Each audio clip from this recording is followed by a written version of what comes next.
Conversa Bem Viver com Lucas Salum. Minha gente, olha só que especial. Hoje o nosso programa está simplesmente no olho do furacão. Nós estamos em meio a uma exposição que homenageia, por que não dizer, uma das heroínas brasileiras. O nome da mostra é Dignidade e Luta, Laudelina de Campos Melo. É realizada pelo IMS, Instituto Moreira Salles, aqui em São Paulo, e homenageia essa mulher que é simplesmente pioneira em diversas conquistas, principalmente no que diz respeito às trabalhadoras domésticas, mas no que diz respeito à luta antirracista no Brasil de forma geral. A gente vai entender um pouquinho mais, principalmente da trajetória dessa heroína tão pouco conhecida pelo público brasileiro e mais sobre o que essas obras de artes refletem sobre ela, mas sobre o Brasil como um todo. E para isso, quem conversa Bem Viver é uma das curadoras da exposição, Raquel Barreto. Deixa eu te cumprimentar. Antes de tudo, Raquel, obrigado pela disponibilidade. Um prazer falar contigo, viu? Obrigada pelo convite. É uma alegria poder falar aqui com os ouvintes sobre a exposição e sobre a dona Laudelina de Campos Melo. Você usou a expressão heroína e é bem feliz o termo porque a Laudelina foi incluída na lista de heróis da pátria. Ela é uma heroína da pátria. Isso vem em reconhecimento à luta que ela realizou quase todo o século XX, né? Ela nasceu em 1904, faleceu em 1991, né? Desculpa. E é quase todo o século XX, né, passando por diversas transformações no mundo e no Brasil, e direto ou indiretamente a dona Laudelina esteve envolvida de diversas formas nesse século XX, né, contribuindo na luta das trabalhadoras domésticas, na luta antirracista, na luta, inclusive, contra o nazismo. Isso é inacreditável. Essa é uma história dela muito interessante. Também esteve na luta pela dignidade da população negra no que diz respeito não só ao direito trabalhista, mas também no direito à cultura, ao direito ao lazer. Ela tinha uma compreensão política muito ampla. Então, é uma alegria para a gente poder trazer ao público, né, um público não acadêmico, um público que também não é militante nem ativista, mas um público geral a partir de uma exposição que compõe a trajetória da Laudelina com as artes visuais brasileiras. Então, é um diálogo muito rico e interessante e que torna a história da dona Laudelina mais acessível a um grande público, além de reunir nomes importantes da arte brasileira. Achei ótimo, Raquel, que tu já trouxe aqui logo na abertura um bom panorama para todo mundo entender, afinal, de quem se trata essa pessoa e o que as pessoas podem encontrar aqui na exposição. A gente já vai falar um pouquinho da exposição, mas para todo mundo entender, são mais de 40 artistas que estão entre grandíssimos nomes, tanto da contemporaneidade, como, por exemplo, o Emicida, como também nomes mais antigos, artistas que não estão mais aqui, por exemplo, a Maria Auxiliadora, Rosana Paulino, Walter Firmo, que também ainda está entre nós, mas, enfim, então uma coletânea muito vasta que acho que consegue, que não é só sobre ela, né? Daqui a pouco a gente especifica isso, mas são obras que são inspiradas de alguma maneira no que representa a luta dela e esse trabalho de curadoria de tentar usar a obra de arte para contar a biografia dela.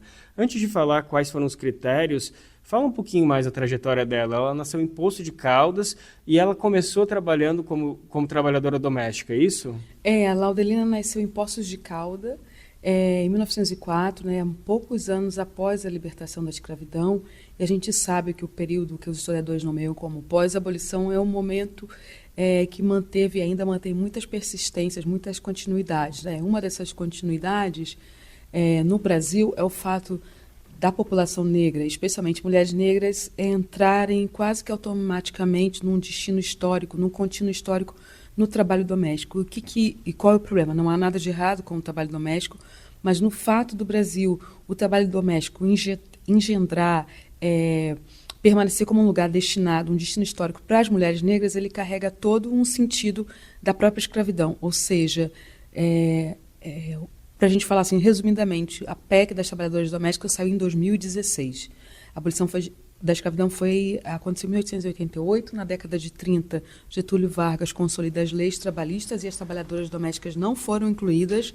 Essa é uma grande questão e é necessário quase um século de luta para que garantias mínimas como férias remuneradas, direito ao descanso, aposentadoria fosse reconhecida, e a gente ainda sabe que a PEC das domésticas ainda trouxe uma série de conflitos sociais no Brasil.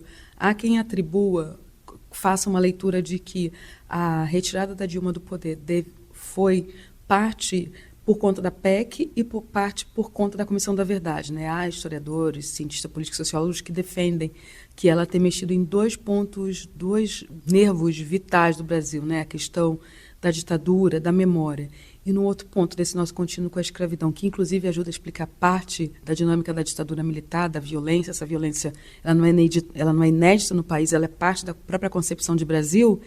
Foi um dos aspectos que fragilizou a presidenta Dilma no poder. Então, pensar no trabalho doméstico é pensar no Brasil, na formação de um país que concedeu um lugar muito pouco nobre para uma das coisas mais nobres, que é o próprio cuidado da própria casa, o cuidado dos filhos. O trabalho doméstico também inclui o cuidado dos filhos, o cozinhar, atividades que são atividades humanas, que se terceirizou a outros, e essa pessoa que se terceirizou foi considerada um status menor a essa pessoa que faz parte do proletariado. Só pode estar na fábrica, só pode estar em outras atividades, porque há uma pessoa que cuida daquele lar.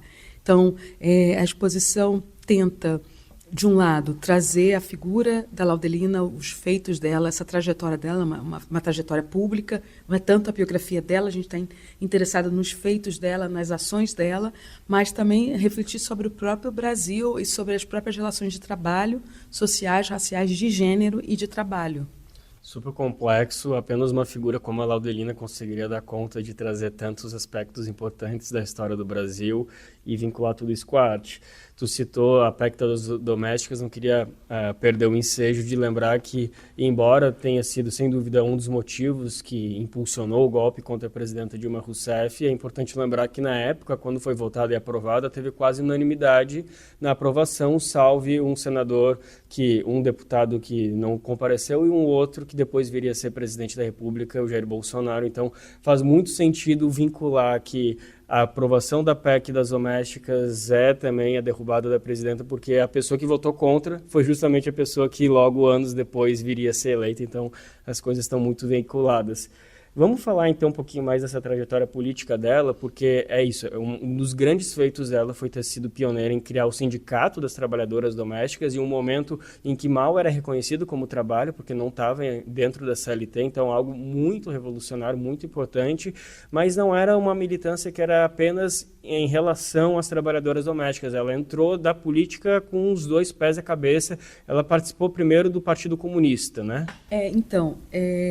A luta, a trajetória da dona Laudelina, política, na verdade, começa lá em Poços de Caldas, quando ela organiza com outros jovens negros, ela ainda muito jovem, um clube negro. Os clubes negros tiveram um papel muito importante no associativismo da população negra no Brasil, na primeira metade, até mais ou menos anos 60, 70, quando surge o movimento negro contemporâneo. Então, todos esses associativismos, que a princípio parecem algo cultural apenas, no sentido do lazer, eles têm uma base que é muito política, né? Associativismo é organização, para começar, do lazer, da diversão, que a dona Laudelina entendia a importância disso, né? Porque parte da alienação dos trabalhadores e das trabalhadoras diz respeito também ao próprio tempo de lazer, o tempo do ócio, e a momentos de que a vida não seja totalmente submersa pelo trabalho, né? A lógica do capital e do trabalho doméstico, enfim, tira essa possibilidade de que os trabalhadores exerçam seus direitos ao prazer, no sentido espiritual, assim, né? De uma forma mais ampla. Raquel, desculpa te interromper, por favor, volta nesse ponto, mas é um absurdo que tudo que tu está explicando, essa mentalidade dela, simplesmente poderia ser um discurso para defender o fim da escala 6x1 hoje em dia. É impressionante a atualidade. Se ela tivesse aqui, ela estaria junto com a Erika Hilton levantando a pauta e ajudando a aprovar no Congresso. Essa foi Então, contar uma história da dona Laudelina. Ela começa em Poços, nesse associativismo negro do clube, e quando ela vai para Santos, porque o marido que ela se casa, mora em Santos, ela começa a observar que as trabalhadoras domésticas, depois de uma certa idade, são expulsas, são colocadas na rua, porque elas já não servem mais para trabalhar para aquelas famílias. Então, ela forma uma associação beneficente. E aí, justo essa vida, a vida humana e a vida do tempo do trabalho, essa desconexão. Já que essas pessoas não serviam mais para trabalhar, ela já não tem mais utilidade para essas famílias. Então, ela começa a recolher essas mulheres e criar essa associação beneficente. E um dos caminhos que a gente tomou, como você está vendo aqui na exposição, é discutir o direito, que para a população negra é algo muito caro, o direito à longevidade, o direito a uma vida, a não seria velhice, mas uma longevidade de ter terra, de não propriedade no sentido burguês, mas ter a sua própria terra, a sua própria casa, o direito da casa própria, o direito do espaço e o direito ao descanso.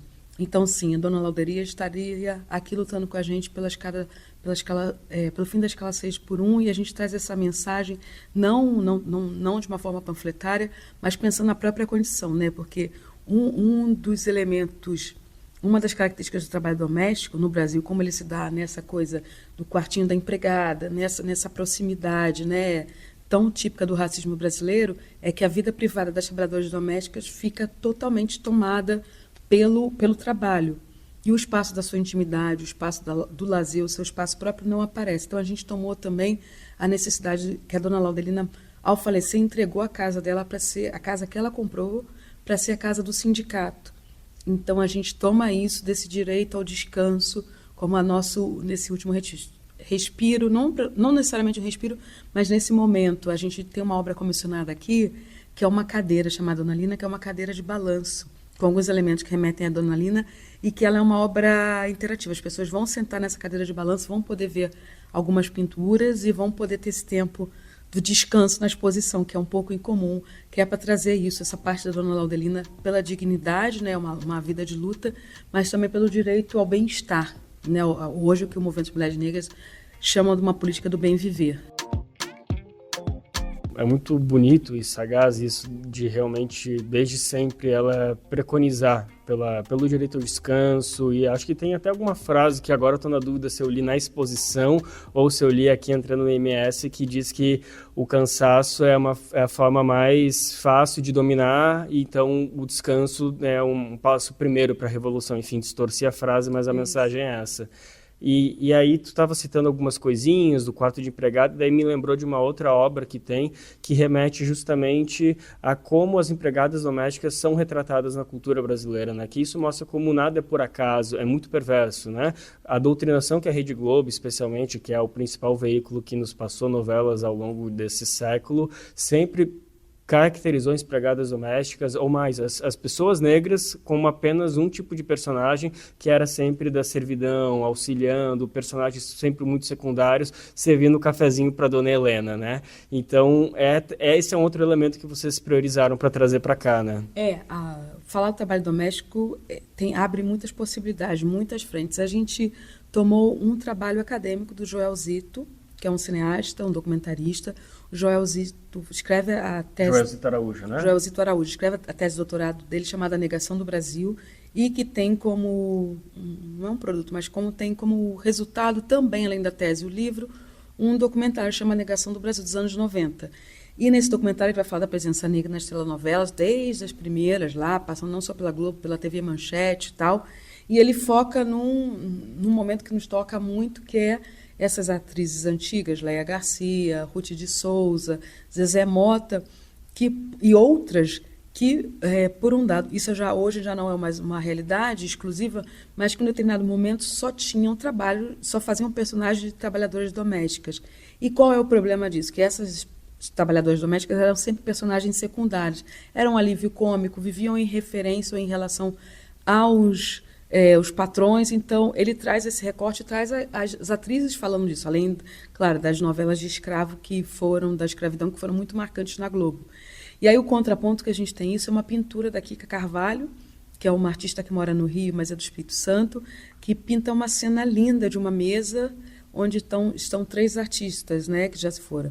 A Léia Garcia, a Ruth de Souza e a Chica Xavier, sentadas numa sala branca com uma quarta cadeira vazia, que é um convite a você entrar nessa pintura e a sentar e tomar um chá, um café com elas e ter esse tempo de vê-las como ao contrário, né? Elas servindo à mesa, ninguém as serve, que isso é bonito da pintura, elas mesmas se servem e se celebram. Então, a gente tem muita coisa, tem duas referências visuais que muito contínuas na exposição. As lavadeiras, porque desde do início do século passado, na pintura, a gente tem muito registro de lavadeira, tá? As lavadeiras do Heitor dos Prazeres e outros artistas, e a coisa da mesa, que começou a aparecer muito na contemporaneidade.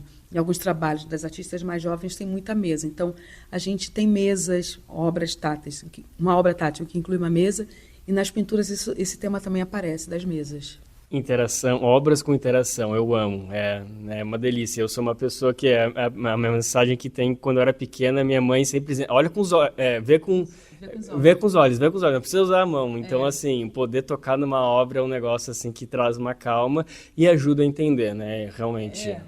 Tocar nas obras interativas, eu acho que isso tem a ver com uma perspectiva de curadoria que dialoga, no nosso caso. Nós não estamos só interessados no público que frequenta o IMS. Pelo contrário, o desejo aqui é que as pessoas digam, essa é a primeira vez que eu fui numa exposição, porque esse tema tinha a ver comigo, né? E a gente não tem uma relação utilitária com a arte. A arte, como os documentos históricos, elas têm discurso, elas compõem uma narrativa. As artes não são complementares. A produção artística, ela é resultado de pesquisa, de reflexão, né? E elas nos ajudam a compor esse percurso, essa trajetória. Então, a gente tem obras interativas, a gente tem umas obras que são muito legais, que são os capachos, com frases ao longo da exposição que você pode tocar. Tem essa é uma cadeira de balanço incrível, que você pode sentar. A gente tem também, de obra interativa, umas fitas, eu não vou dar muito spoiler, para o pessoal vir aqui ver pessoalmente, mas tem um momento lá que você pega umas fitas e escuta umas narrativas de trabalhadoras domésticas, tem um outro momento da exposição que você ouve um áudio de uma trabalhadora doméstica, entra numa espécie de quartinho e vai lá. Então, tem vários momentos que as pessoas vão poder tocar, e tem clipes, tem um clipe, tem a Dona Laudelina aparece na exposição a partir de depoimentos dela, tem uma cronologia que conta um percurso dela, e tem muita arte. Então, é uma exposição que a gente também saiu da sala do 6º andar. A gente foi para o 5º andar do MS, onde fica o café e a livraria. Por lá tem algumas obras espalhadas. Então, é um percurso mesmo de uma relação da Laudelina com o prédio. Onde foi possível, a gente deu uma ocupadinha. Maravilha. Então é isso. A pessoa entra no prédio já imergindo dentro da exposição.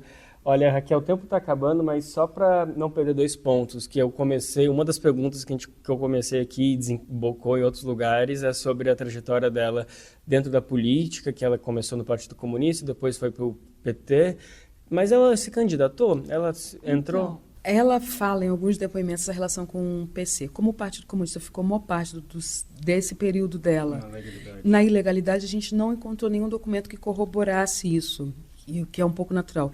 A gente não tem ideia, de fato, se ela foi uma militante orgânica, talvez é uma boa oportunidade para as pessoas que estão vindo no Brasil, de fato, o pessoal aí dos mais antigos, da velha guarda, de repente alguém vai ter alguma história para contar do Partido de Santos, porque ela vai se envolver com a Segunda Guerra Mundial, vai compor a primeira vez que o Brasil tem mulheres no Exército. É por conta da Segunda Guerra, ela foi ao FAG 120, que era a parte que do Exército cria para incluir mulheres, e ela diz no depoimento dela, que está aqui na exposição, que ela leu, teve acesso, entre aspas, né? Conheceu o pensamento de Hitler, leu um pedaço da Minha Luta, né, Mein Kampf, e viu que o Hitler, além de querer exterminar com os judeus, também queria exterminar, como chamava, a raça negra, né? E aí ela se envolve ativamente como parte desse batalhão que era por mulheres. Ela conta muito bem essa história aqui na exposição, num vídeo, um depoimento dela, mas a gente tem o uniforme militar dela, tem as medalhas que ela ganhou. Além disso, ela teve vinculação com o PT. Mas a Dona Laudelina exercia a realpolitik. Mesmo sendo uma pessoa de esquerda, ela dialogou. Hoje, falar de dialogar com a direita tem uma outra conotação, né? Não é isso, mas ela sempre entendeu que lutar pelas trabalhadoras domésticas valia não relações, mas valia interlocuções. Então, política, né? Ela era uma política, ela exerceu a realpolitik. Já na época da ditadura, ela vai a Brasília com um grupo de sindicalistas. A gente tem essas fotos aqui, enquanto está com o Jarbas Passarinho, que era ministro do Trabalho, e o Jarbas pergunta: a senhora que é o terror das patroas campineiras? Olha só. Era assim que ela era chamada. E ela vai lá, ela é a única mulher num conjunto de homens, é a única pessoa negra e mulher que está lá e que vai falar com o Jarbas para defender o direito das trabalhadoras domésticas. Então, essa luta dela levou ela a ter uma capacidade de sem abrir mão da ideologia política dela, de trafegar. Ela também dialogou com a Igreja Católica, ela teve muitos movimentos que foi muito importante, porque é um pragmatismo político de quem tem uma causa objetiva a tratar, a lutar. Então, ela exerceu uma política real. E só para fechar, o tempo basicamente esgotou, mas só para confirmar, então, nem quando ela foi para o PT, ela a princípio se candidatou a algum cargo político? Ela nunca se candidatou a nenhum cargo político. Essa documentação, a gente cita isso por relatos, mas a gente não tem a documentação dela nem vinculada ao PC, ao Partido Comunista, nem ao PT. A gente tem a narrativa, mas o que a gente sabe de fato é que ela nunca se candidatou a nenhum cargo eleitoral, nunca. Certo. E agora sim, só para fechar, que já foi um ponto que tu trouxe no início, mas eu queria ressaltar que primeiro que ela é contemporânea nossa, imagina, ela faleceu em 91, a gente não está falando de uma pessoa que lutou contra a escravidão e faleceu no início do século passado, não, até ontem ela estava ali, uma pessoa extremamente presente e mais do que isso, longeva. Tu falava sobre isso, né, sobre a importância da gente ver figuras negras que prosperaram, que conseguiram, né, atravessar a vida toda com dignidade. Imagina, ela quase completou 90 anos, quase foi uma centenária, é algo inspirador também, ela conheceu a política dos moldes atual, basicamente. Ela pensando, por exemplo, em políticas do movimento negro, ela faz a transição, né, dessa política do movimento negro da primeira metade do século XX, uma perspectiva mais assimilacionista, mais da política da respeitabilidade, da integracionista, para a passagem do movimento negro contemporâneo, que marca um corte político. Ela quase chega a entrar na política da nova política negra, por assim dizer, mas ela é uma pessoa que passa por isso também, passa pela esquerda tradicional, pela nova esquerda, ela passa por momentos assim, sintomáticos, né? Essa relação dela com o PC e depois com o PT. E é uma pessoa que também organizou o baile Pérola Negra. A gente tem um momento aqui da exposição que é esse baile, que era um baile que aconteceu em Campinas, a última cidade a abolir a escravidão no Brasil, uma cidade que praticou a segregação racial, né? Pouco comentar isso, mas Campinas é essa cidade. Ela organiza um baile para a comunidade negra chamado Baile Pérola Negra, que é acompanhado de uma cobertura pela revista Cruzeiro. A gente tem a revista aqui, a gente tem uma sala que traz esse espírito do baile, da gala. Tem fotos aqui que as pessoas não acreditam que no Brasil teve esses bailes com essa elegância. A gente sempre projeta nos afro-americanos, mas a gente teve isso aqui no Brasil. Então, a exposição tem vários momentos e vários ritmos. Tem essa coisa mais dura, tem esses momentos da alegria e termina, dizer que termina com esperança é um pouco bobo, superficial, mas termina com horizontes políticos, inspirados em Laudelina. Minha gente, essa foi a historiadora Raquel Barreto, ela que é uma das curadoras da mostra Dignidade e Luta Laudelina de Campos Melo, ao lado da educadora e artista Renata Sampaio. A exposição abriu no dia 16 de maio. Eu nem gosto de falar até quando vai, porque daí eu digo que até dezembro as pessoas ficam postergando. Então eu vou depois. A vontade é dizer que vai só até o final de semana que vem, mas vamos falar a verdade, até o dia 22 de novembro, na verdade. Eu falei dezembro, mas até o dia 22 de novembro, sexto andar do MS e, claro, a entrada gratuita. Então, um convite para vir mais de uma vez, venha sozinho para depois ter argumentos para convencer mais pessoas para vir, repetidas vezes. É isso, Raquel, muito obrigado, parabéns por esse trabalho, está realmente bonito e emocionante. Obrigado pelo teu tempo, viu? Obrigada, eu que agradeço o interesse em conversar conosco, também reforço, venham ver a exposição, conhecer, aproveita também a exposição do Zumbi, nos outros andares do MS. Então, está um programa de um sábado, de um domingo aqui na Paulista, entra um programa gratuito. Tem um cinema também, enfim, é uma tarde aqui no IMS. Eu convido vocês a virem nos visitar. Conversa Bem Viver com Lucas Salum.